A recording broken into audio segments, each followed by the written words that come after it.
지난 9월 27일 서울 신림동에 있는 한 고시원에서 살인사건이 있었습니다. 가해자는 30대 남성입니다. 죽은 사람은 건물주 70대 할머니였는데요. 그는 그 할머니를 죽이고 난 다음 카드와 통장 그리고 현금 10만 원이 채 되지 않는 그 돈을 가지고 훔쳐 달아났는데 당일날 붙잡혔습니다. 이 남성은 고시원에서 무려 14년 동안 장기 투숙한 고객이었다고 합니다. 그런데 일정한 직업이 없었기 때문에 할머니는 이것을 고려해서 방값도 싸게 해줬다고 합니다. 70세 할머니가 30대 손자 같은 그 남성에게 큰 은혜를 베풀었다고 할 수가 있습니다. 그런데 어느 날 남자는 이제 방을 빼겠다고 열쇠를 반납하려고 할머니를 만나서 마지막 인사를 하러 갔는데 무슨 일이 있었는지 아직 자세히 조사된 바가 없습니다만 무슨 일이 있었는지 할머니를 살해했습니다. 14년 동안 은혜를 받은 이 남성은 은혜를 알지 못하는 사람이었던 것입니다. 놀라운 사실은 통장에 고작 그 10만 원 들어있는 것 그거 훔치려고 10만 원 때문에 은혜를 원수로 갚았다라고 말할 수 있는 것입니다. 페르시아 속담에 이런 말이 있습니다. 은혜를 아는 개가 배은망덕한 사람보다 낫다. 그 사람의 됨됨이는 첫 번째는 외모와 그 인상을 통해서 또는 말투를 통해서 알 수 있습니다만 14년 정도 이렇게 함께 살았다 그러면 그 사람의 됨됨이는 과연 이런 은혜를 아느냐 모르느냐 거기에서부터 인생의 가치가 형성된다고 생각을 합니다. 인류 역사상 수많은 위인들이라든지 성경에 나와 있는 수많은 사람들을 보면 처음부터 다 은혜로운 사람들은 없습니다. 이기적이고 자신의 욕망을 위해서 살고 자신이 편한 대로 살고자 하는 것이 인생들입니다. 그런데 하나님께서 들어서시는 사람들은 모두 하나님이 붙드셔서 은혜를 알게 하고 은혜를 나누게 하고 또 은혜를 통해서 하나님께 더 헌신하게 하는 그런 일들을 우리는 심심치 않게 보게 됩니다. 특별히 오늘 성경에 읽었던 이 다윗에게서 우리는 그것을 발견할 수 있습니다. 다윗의 삶은 주로 전쟁에서 장군으로 또 피를 흘리며 싸웠던 그런 용맹한 사람들이었기 때문에 싸움을 잘한다 아니면 왕으로서 나라를 잘 다스렸다 이렇게 우리가 이해할 수가 있습니다. 그러나 사실 다윗의 인생을 면밀히 들여다보면 그는 참 은혜로운 삶을 살았던 사람이다 이렇게 사실 평가할 수도 있을 것 같습니다. 그는 은혜를 입은 자입니다. 하나님의 은혜를 입었다는 것이죠.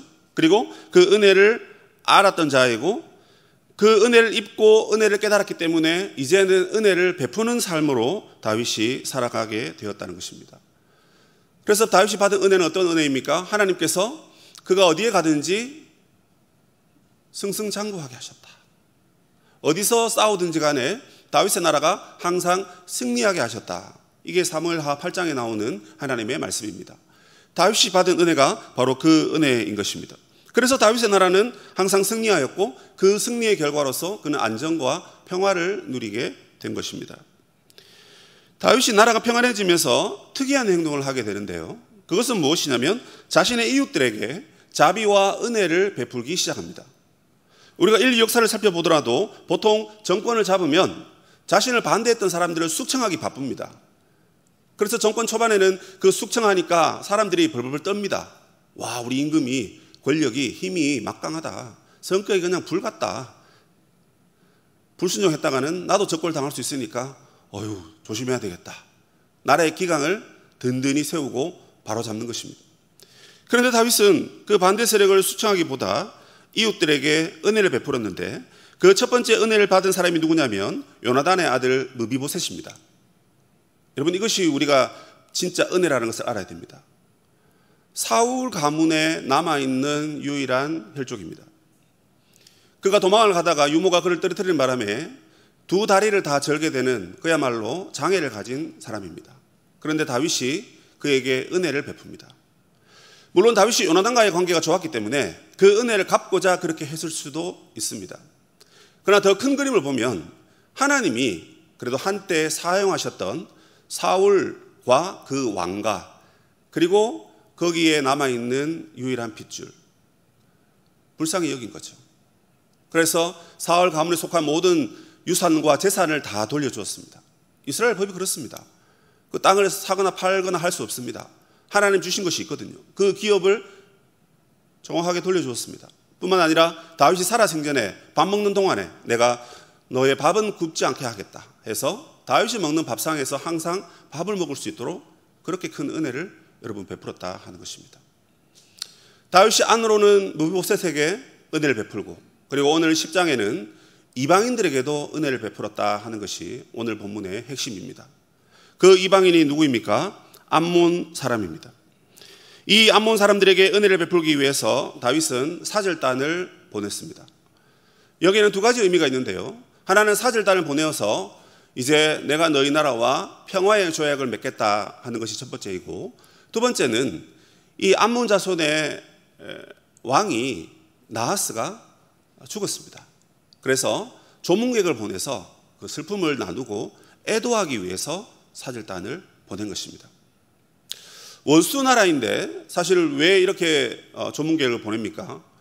사실 이 나하스의 침입 때문에 사울이 왕이 되고 사울이 나가서 전쟁한 이야기가 사무엘상에 나옵니다. 그런데 이 나하스가 이상하게도 다윗에게는 은혜를 베풀었어요. 그러니까 적의 나라의 장군인데, 왕인데 다윗에게는 여러분 은혜를 베풀었습니다. 그래서 그 은혜를 갚고자 다윗이 이렇게 사절단을 보낸 것이죠. 아마 사울에게서 다윗이 쫓기고 있다는 것을 이 나하스도 알았던 것 같습니다. 그래서 나하스는 비록 암몬의 왕이지만 이스라엘의 신하인 다윗을 불쌍히 여기고 도망다닐 때 아마 어떤 은혜를 끼쳤던 것으로 그렇게 우리가 추측해 볼 수가 있습니다. 어쨌든 두 나라는 우호 국간이었고 우호 국가 간에 이 사절단을 보내는 것은 통상적인 관례죠. 그래서 다윗이 사절단을 보냈습니다. 그런데 이 과정에서 문제가 발생합니다. 이 나하스의 아들 한운이 암몬의 이제 왕이 되었는데요. 이 한운의 신하들이 이 다윗의 사절단을 곱게 보지 않았던 것입니다. 왕이시여, 다윗이 보낸 사절단이 정말 우리를 조문하려고, 우리와 평화를 맺으려고 사절단을 보낸 것으로 생각하십니까? 제가 보기엔 아닙니다. 지금 다윗의 나라가 온 세상을 뒤집고 있는데, 온 세상을 정복하고 있는데, 불과 이제 얼마 되지 않아 이 암몬 나라도 그들이 공격해서 빼앗으려고 스파이를 보낸 것 같습니다. 이 성을 염탐하라고, 정탐하려고 보낸 것 같습니다. 그러니까 속지 마소서, 이렇게 여러분 얘기하는 것입니다. 이 말에 여러분 한우는 깜빡 속아 넘어갔습니다. 그래서 어떻게 합니까? 다윗의 사절단에게 피치 못할, 있어서는 안 될 모욕감을 주게 됩니다. 성경에서 그 모욕감을 두 가지로 얘기하고 있는데요. 하나는 수염을 자른 일입니다. 그냥 성경을 읽었을 때는 수염을 그냥 이렇게 잘랐다 이렇게 생각했습니다. 그러나 원문을 보고 여러 참고서를 보니까 수염을 이렇게 자른 것이 아니고 이렇게 잘랐습니다. 수염이 이렇게 나 있는데 이 한쪽이 있고 이 한쪽이 없는 것입니다. 이렇게 자르면 수염이 조금 길어야 되는데 짧아졌구나, 이렇게 생각할 수 있습니다. 그래서 양쪽으로 이렇게 잘 다듬으면 그것도 나름대로 보기가 흉하지는 않습니다. 그런데 여러분, 멀쩡한 이 수염을 반반 이렇게 이쪽이 없다고 생각해 보십시오. 정말 웃기는 상황입니다. 그런데 여러분, 수염이 그냥 우리 눈에 보이는 그런 웃긴 상황만 연출되는 것이 아닙니다. 고대 여러분 남자들에게 있어서 수염이라는 것은 남성다움의 상징입니다. 그래서 이 성경에도 수염 끝을 함부로 자르지 말라 그렇게 말합니다. 거룩함을 나타내고 남성다움을 나타내고 자신의 지위와 권력과 신분을 나타내는 것이 수염입니다. 그리고 수염을 길렀다는 것은 자유인이라는 뜻입니다. 내가 어디에 귀속되어 있다든지 내가 노예라든지 그런 인물이 아니라는 것입니다. 그런데 수염을 절반만 싹둑 잘라버렸으니 여러분 상상만 해도 웃기는 상황이 되어버린 것입니다. 이스라엘 백성들이 수염을 자르는 날도 있습니다. 그 날은 언제냐면 엄청난 슬픔을 당했을 때입니다. 예를 들어서 내 자녀가 나보다 먼저 세상을 떠났을 때, 그게 여러분 세상에서 경험할 수 있는 가장 큰 슬픔 중에 하나라는 거 잘 아시잖아요. 그래서 그날은 여러분 수염을 자릅니다. 나라가 망했을 때, 우리가 포로로 잡혀갔을 때, 그 말로 표현할 수 없는 그 슬픔을, 울음으로도 표현할 수 없는 그 슬픔을 수염을 잘라서 그 슬픔을 그렇게 표현했다고 합니다. 그런데 보란듯이, 조롱하듯이 사절단의 수염을 이상하게 자른 그 행동, 도저히 용납할 수 없는 행동입니다. 뿐만 아니라 그들의 바지를 중동 볼기까지 잘랐다 이렇게 되어 있습니다. 이 표현이 좀 재미있는 표현이죠. 이걸 해석해 보면 바지를 엉덩이 절반 정도에서 잘랐다라고 합니다. 이스라엘 사람들이 여러분 입는 옷은 통으로 된 옷입니다. 그래서 우리 여성분들이 입으시는 원피스처럼 위에서부터 이렇게 아래로 한 번에 입는 옷입니다. 아래 위가 연결되어 있어요. 그러면서 동시에 제사장들은 안에 이제 속옷을 받쳐 입고, 왜냐하면 이제 거룩한 직무를 감당해야 되기 때문에 아래 하체가 보여서는 안 되기 때문에 입고서 위로 이렇게 입는데, 일반 사람들은 그냥 위에만 입고 이게 속옷을 입지 않습니다. 그런 상황 가운데 여러분 바지를 엉덩이 중간까지 잘라버렸습니다. 하체가 그대로 드러나는 상태로 만들어버린 것입니다. 이렇게 만든 것은 그냥 부끄러움을, 수치를 주기 위한 것도 있지만 노예화 시키겠다 하는 메시지가 담겨 있습니다. 노예들을 여러분 그렇게 취급했거든요. 이 두 가지 사건을 통해서 이스라엘은 그야말로 역사상 가장 치욕스러운 상황을 맞이하고 있는 셈입니다. 그래서 다윗이 다시 사람들을 보냈습니다. 그들이 이런 모욕감을 가지고 돌아온 것을 알고 사람을 보내서 중간에서 만나게 했어요.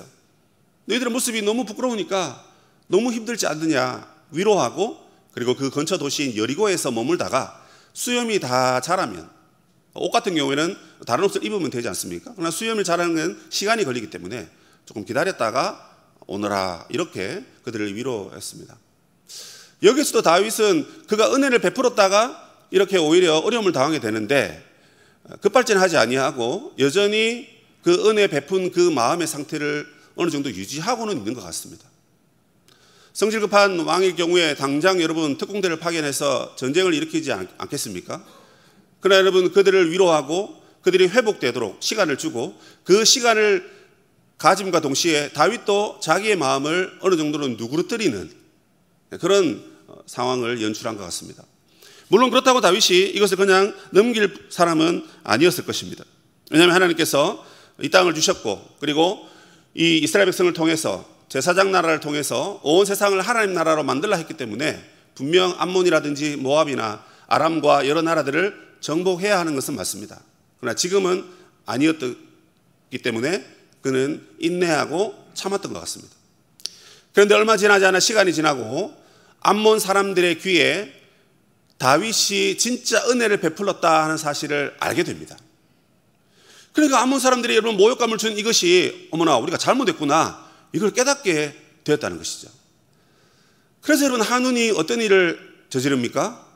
자기들이 이제 잘못했으니까, 자기의 그 손발이 이제 저리니까 안 되겠다, 우리가 먼저 선수 치자 해서 전쟁을 일으키려고 합니다. 다윗이 전쟁을 먼저 일으키지 않았습니다. 다윗은 은혜를 베풀었고 또 한 번 참았다라고 했는데요, 오히려 한눈이 야 언젠가는 우리가 전쟁을 해야 되고 공격을 당할 것 같으니까 우리가 먼저 선수 치자, 그래서 우리 힘으로 부족하니까 용병들을 돈 주고 사오자, 이런 계산을 합니다. 그래서 아람 사람과 여러 돕 사람과 소바 사람 해서 3만 3천 명이나 되는 어마무시한 군대를 조직하게 됩니다. 오늘날로 말하면 이 군대의 숫자는 그렇게 많아 보이지 않습니다. 그러나 고대에는 10,000명만 넘어도요 여러분 엄청난 숫자입니다. 이 3만 3천 명을 모집하기 위해서 다른 본문에 보니까 은을 무려 1,000달란트나 지불했다 이렇게 되어 있습니다. 1달란트가 여러분 34kg에서 40kg, 또 어떤 분들은 20kg에서 40kg를 보는데 주로 34kg를 보더라고요. 그러니까 여러분 34kg짜리가 여러분 1,000개입니다. 그러면 1달란트가 얼마냐? 대충 환산해 보면 한 3억 정도 된다고 합니다. 그럼 여러분 1,000달란트니까 최소한 수천억 중에 3천억이 넘는 이 돈을 가지고 전쟁을 지금 일으키려고 하는 것입니다. 그 국가가 여러분 뭐 돈이 얼마나 많은지 모르지만 그 수많은 돈 가운데 국방력을 유지하기 위해서 얼마나 많은 예산을 여러분 우리가 소비하고 있습니까? 우리나라만 해도 여러분 3분의 1 정도 된다고 그렇게 들었던 것 같은데 엄청난 돈입니다. 이 돈을 들여서 그들이 먼저 전쟁을 하고 그 전쟁을 해서 이기려고, 그래서 위기를 모면하려고 암몬 자손들이 그렇게 움직인 거예요. 이 소식을 들은 다윗도 요압과 아비새를 중심으로 이스라엘 백성들 중에 특수부대를 꾸립니다. 이 특수부대라는 것은 다름이 아닌 여러 번의 전쟁의 경험이 있는 장수들을 말하는 겁니다. 그러니까 여러분, 처음 전쟁에 나가는 그런 사람들을 뽑지 않고 이미 경험 있는 사람들을 뽑아서 전쟁을 하게 합니다. 그래서 다가갔습니다. 다가갔는데 나중에 보니까 암몬 사람들은 성 밖에 나와서 진을 치고 있었습니다. 본문에 보니까 성 어귀에서 진을 치고 있었다라고 하죠. 그런데 용병들은요, 그들과 함께 있지 않았습니다. 들에 있었습니다. 들에 숨어 있었던 것 같아요. 그래서 이 이스라엘 군사들이 암몬의 성벽에 가까이 다가가자 그들이 들에서 나온 겁니다. 어떻게 됐습니까? 이스라엘 백성들이 지금 앞뒤 그 사이 중간에 포위된 상황을 성경이 이야기하고 있습니다. 다윗이 은혜를 베풀었는데, 그리고 또 한 번 참았는데 또 이런 다윗에게 어려움이 찾아온 겁니다. 이때 요압이 지혜를 발휘합니다. 아비새가 동생입니다. 요압이 이렇게 말합니다. 아람 사람들이, 용병들이 더 크고 더 무시하고 전투를 잘하기 때문에 나와 이 최정예 요원 가운데 또 더 최정예 요원을 뽑아서 내가 그들과 싸우겠다. 그러니까 동생 아비새야, 너는 남은 사람들과 암몬 사람들과 싸워라. 나는 저 뒤에 있는 용병들과 싸우겠다. 혹시나 내가 뒤처지면, 밀리면 네가 와서 돕고, 네가 만약에 힘들면 내가 가서 너를 돕겠다. 우리 담대히 하자. 하나님의 백성을 위해서, 하나님의 성읍을 위해서, 하나님의 영광을 위해서 오늘 우리가 싸우자. 싸우다가 죽으면 영광이다. 뭐 이런 식으로 얘기하면서 전투에 임합니다. 근데 여러분, 전투가 어떻게 됩니까? 너무 놀랍게도 이 요압의 담대함 때문이었는지 모르겠는데요, 요압과 최정예 특수부대가 상대한 아람의 용병들이 1000달란트나 받고 먼 거리를 온 이 용병들이 먼저 도망을 갑니다. 그래서 이 도망을 가는 것을 보고 암몬 사람들도 자기 성으로 들어가 버려요. 그래서 전쟁이 어떻게 됩니까? 칼 한 번 빼보지 못하고 싱겁게 끝나버립니다. 아람 사람들이 왜 도망갔을까요? 요압의 용맹함 때문이었을 것입니다. 그리고 그들에게 전쟁의 명분이 없습니다. 자기 나라를 침입한 것도 아니고 그냥 지급군인처럼 돈 받고 와서 전쟁해야 되기 때문에 돈을 이미 받았고, 싫으니까, 무서우니까, 두려우니까, 괜히 피 흘리기 싫으니까 전쟁의 명분이 없다 하고는 칼을 그냥 던져버리고 어쩌면 집으로 도망가는지도 모르겠습니다. 더 큰 이유는 하나님께서 도우신 것이죠. 요압은 여러분 사무엘서를 보면 사실 장군이긴 합니다. 그런데 되게 믿음이 있거나 어떤 하나님이 정말 들어 쓰시는 훌륭한 장군이다 이런 느낌은 사실 좀 별로 없는 사람입니다. 그런데 특이하게도 오늘 본문에서는 요압이 말하는 말이라든지 행동이라든지 이런 걸 보면 다윗을 쏙 빼닮았어요.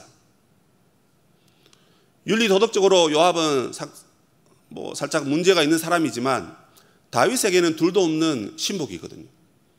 그 다윗을 보좌하고 다윗을 높인 사람이었는데 그 곁에 있다 보니까 그도 은혜를 받았는지 다윗처럼 그렇게 행동했습니다. 그것이 아마 주요했던 이유였던 것 같습니다. 그래서 하나님이 칼 한 번 빼보지 아니하고 이스라엘에게 승리를 주신 거예요. 용병들이 여러분 도망을 갔는데 그 이후의 본문이 이런 내용입니다. 이 아람 용병들 중에 이 아람 사람들이 이게 이제 분한 거예요. 싸워보지도 못하고 도망 나온 게 분하고, 나중에 그때는 살려고 도망갔는데 생각해 보니까 이게 억울하고 좀 부끄러운 일이기도 한 거죠. 용맹스러운 사람들이었다고 소문이 있었는데, 그래서 이 아람 사람들이 다시 전쟁을 벌이려고 사람들을 끌어모읍니다. 여기서는 이제 강 건너편에 있는 사람들을 끌어모았다 했는데 이게 유브라테스 강입니다. 유브라테스 강 건너편에 아람 사람들이 여전히 살고 있었어요. 그래서 아람 사람들을 다 끌어모으고 그 다음에 소바라는 장군도 세우고, 그리고 무기 체계라든지 군사 체계를 더 갖춘 다음에 이스라엘과 전쟁을 하기 위해서 출전을 했습니다. 다윗이 역시나 이 얘기를 듣고 또 사람들을 끌어모읍니다. 그런데 이번에는 아람이 대대적인 총공격을 한다는 것을 알아챘습니다. 그래서 모든 지파 사람들을 불러서 예전 전투보다 더 많은 사람들의 무리를 출전시킵니다. 자, 그리고 이제 전쟁을 헬람에서 하게 되는데요. 똑같은 현상이 벌어집니다. 어떤 현상입니까? 도망을 갑니다. 누가요? 아람 사람들이. 그래서 어떻게 됐습니까? 역시나 다윗이 이기게 되었습니다. 그리고 그 결과를 19절에서 얘기하는데, 다윗이 이기고 난 다음에 그 누구도 이제 암몬 사람들과 손을 잡지 아니하였다, 이렇게 되어 있습니다. 아람도 마찬가지겠죠. 그래서 수많은 나라들이 다윗을 경계했었는데, 다윗이 이 두 번의 전쟁을 이기고 난 다음 오히려 모든 나라들이 다윗과 화친을 맺게 됩니다. 그래서 여러분, 이 두 번의 전투 가운데 다윗이 얻게 된 큰 성과가 두 가지인데, 하나는 무엇이냐면 하맛 어기까지 이스라엘의 영토가 확장이 됩니다. 이것이 왜 중요합니까? 하나님이 아브라함에게 주신 약속의 땅의 영토가 이제 첫 번째로 넓어진 겁니다. 이후에 여러분, 나라가 뺏기고 난 다음에 다시 회복하긴 합니다. 그런데 다윗 시대에 처음으로 그들이 가보지 않았던 그 하맛 어기, 그러니까 이스라엘의 최북단으로 보시면 됩니다. 제일 위쪽, 그 북쪽에 있는 그 땅을 하나님의 약속의 성취로 얻게 된다는 은혜를 누렸습니다. 그리고 두 번째는 명실공히 다윗의 나라가 그 당시 팔레스타인의 모든 나라를 주름잡는, 모든 나라를 정복하고 싸워서 이기는 그런 강하고 큰 나라가 되었다 하는 것입니다. 다윗이 여러분 약속의 땅을 차지하고, 그리고 바깥으로는 모든 국제적인 정세를 자기 중심으로 다 운영할 수 있는 큰 나라가 된 이유, 그 이유가 뭘까요? 그 이유는 바로 은혜입니다. 다윗이 싸움을 잘했기 때문에 그의 전투력과 그의 능력으로 이긴 것 같지만 그게 아니고, 다윗이 하나님의 은혜로 약속의 땅을 차지하고 그리고 세상을 정복하게 되었다는 것입니다.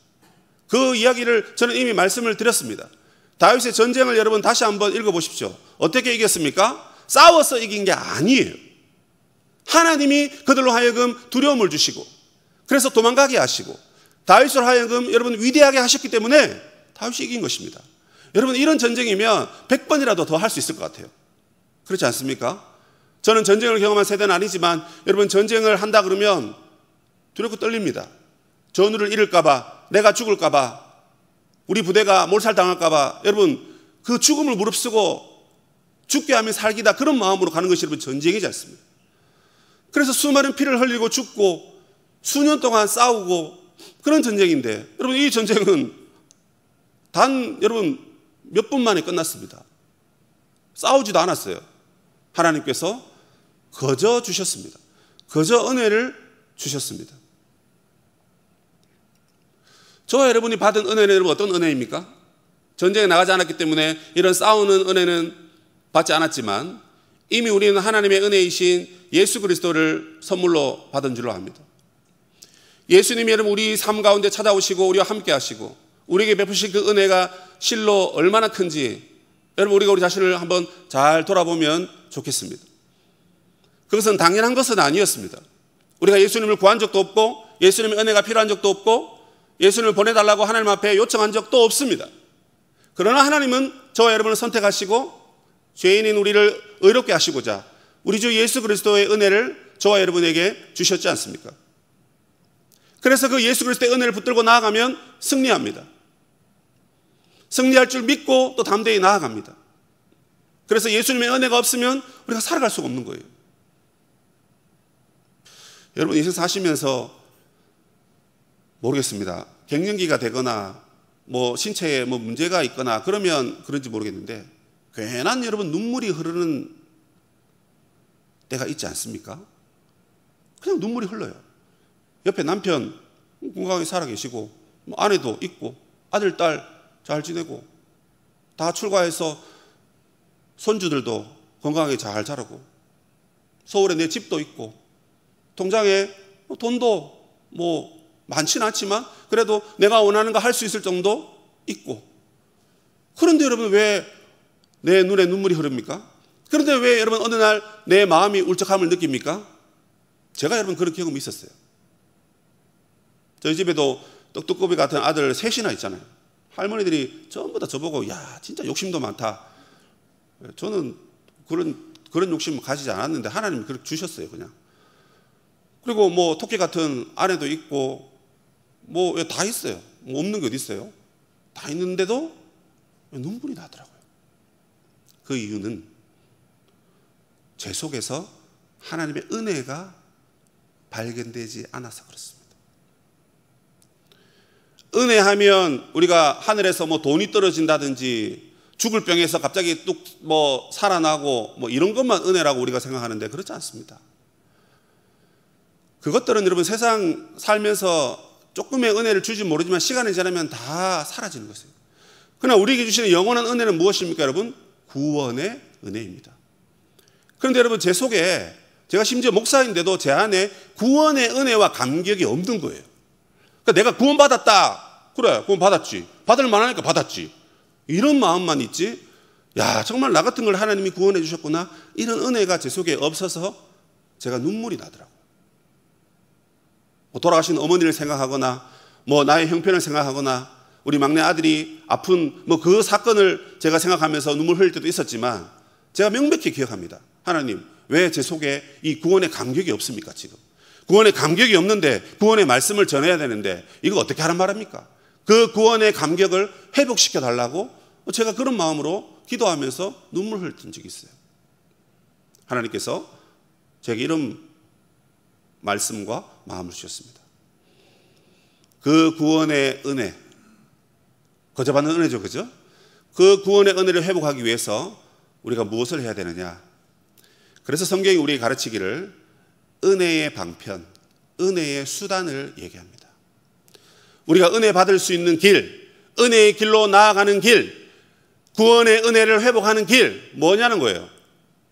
하나님께 주시는 말씀이고 기도이고 성례입니다. 다 잘 아는 겁니다. 그런데 우리 세상 살기 바쁘니까 내가 내 힘으로 살아가야 되니까 은혜를 알지 못하고 그냥 아둥바둥합니다. 그러다가 지칩니다. 그래서 눈물 흘립니다. 근데 그때 그 눈물은 회개의 눈물이 아니고 자신을 돌아보는 눈물이 아니고 왜 나는 이런 형편일까? 왜 내 팔자는 이럴까? 뭐 그런 한탄하는 그런 눈물입니다. 그럼 하나님께서 여러분 다윗을 승리하게 하셨을 때는 싸워보지도 않고 하나님이 주신 그 선물로 말미암아 그들이 승리를 얻었지 않습니까? 우리의 구원도 우리의 노력이 아닌 하나님의 은혜로 얻는다는 것을 우리 다시 한번 마음에 새겨야 됩니다. 코로나가 와서 우리의 삶이 무너졌습니다. 박살이 났습니다. 그래서 여러분 진짜 우리 예수 믿는 사람들이 구원받을까 싶습니다. 그렇지 않습니까? 예배를 보지 아니하고 하나님께 헌신하는 헌신도 사라지고 경제적인 위기다 뭐다 해서 전부 다 돈 벌러 가고 거기에서는 내 모든 힘과 에너지를 쏟지만 하나님을 예배하기 위해서는 내 물질과 내 시간이 아까운 거예요. 내 여유를 거기에 허비하기 싫은 겁니다. 어떻게 여러분 그 인생들이 구원받을 수 있겠습니까? 이미 지나간 우리의 그 모든 잘못들은 여러분 이제 다 묻어놓고 하나님 앞에 회개하시면 됩니다. 그리고 하나님 나에게 구원의 은혜, 구원의 감격을 회복시켜 주십시오. 예배 자리에도 나오셔야 되겠지만 먼저 하나님의 말씀 앞에 여러분 나아가십시오. 성경 공부를 하시든지 큐티를 하시든지 작은 예배를 하시든지 필사를 하시든지 성경을 읽으시든지 아니면 여러분 좋아하는 목사님의 설교를 그냥 주구장창 들으시든지 말씀이 여러분 우리 안에 있어야 되는 거예요. 그래야 여러분 우리 구원의 감격이 회복되는 것입니다. 그리고 여러분 기도의 자리로 나아가십시오. 기도가 뭡니까? 여러 가지 표현이 있지만 기도가 여러분 하나님과 교제의 시간입니다. 은혜는 여러분 하나님으로부터 우리에게 와야 되는 거예요. 기도해야만 그 기도를 통해서 우리에게 은혜가 여러분 오는 겁니다. 기도 안 하니까 은혜가 없는 거예요. 은혜가 안 되는 거예요. 고통을 당하셨습니까? 그러면 더 기도의 자리로 나아갑니다. 왜요? 하나님 나 좀 살려달라고. 살려줄 뿐만 아니라 우리에게 넘친 은혜까지도 주시는 게 하나님의 사랑인 것입니다. 이 말씀과 기도가 여러분 우리 안에 없으니까 구원의 감격이 없고 구원을 구원으로 여기지 못하는 그런 안타까운 인생들이 이 땅에 얼마나 많은지 모르겠습니다. 사랑하는 우리 서울시민교회 성도 여러분, 우리는 다윗보다 더 위대한 삶을 살아갈 수 있습니다. 은혜를 알고 은혜를 나누고